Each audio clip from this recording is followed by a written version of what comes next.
শিক্ষক আব্দুল মান্নান চৌধুৰী ডাঙৰিয়া ফ্ৰম গাৰোমাৰি তেখেতকে ফুলান গামোচাৰে সম্বৰ্ধনা দিবলৈ অনুৰোধ জনাইছে। লগতে চিনাকি সম্বৰ্ধনা জনাম আমাৰ মাজত উপস্থিত আছে আমাৰ এই অঞ্চলৰ মুৰব্বী মাননীয় ছায়েক আলী সাহেব, তেখেতক আমি ফুলান গামোচাৰে সম্বৰ্ধনা যাচিবলৈ অনুৰোধ জনাইছো। আমাৰ মাজত উপস্থিত আছে এই ক্লাবৰ প্ৰাক্তন সম্পাদক নজৰুল ইছলাম বৰা ডাঙৰীয়া, আমি তেখেতক এটি ফুলাম গামোচাৰে সম্বৰ্ধনা দিবলৈ অনুৰোধ জনাইছো।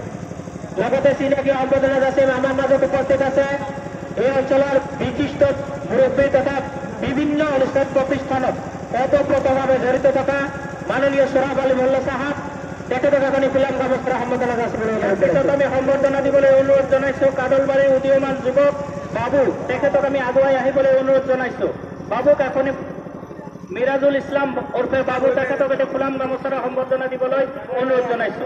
এইবাৰ চিনাকি সম্বৰ্ধনা জনাম আমাৰ মাজত উপস্থিত আমাৰ এই অঞ্চলৰ আন এগৰাকী মুৰব্বী মাননীয় আজিজুৰ ৰহমান সাহেব, তেখেতক আমি ফুলাম গামোচাৰে সম্বৰ্ধনা যাচিবলৈ অনুৰোধ কৰিছো। আমাৰ মাজত উপস্থিত আছে চুতৰপাৰা হাইস্কুলৰ SMCৰ সভাপতি আব্দুল আজিজ প্ৰধানী ডাঙৰীয়া, তেখেতক এটি ফুলাম গামোচাৰে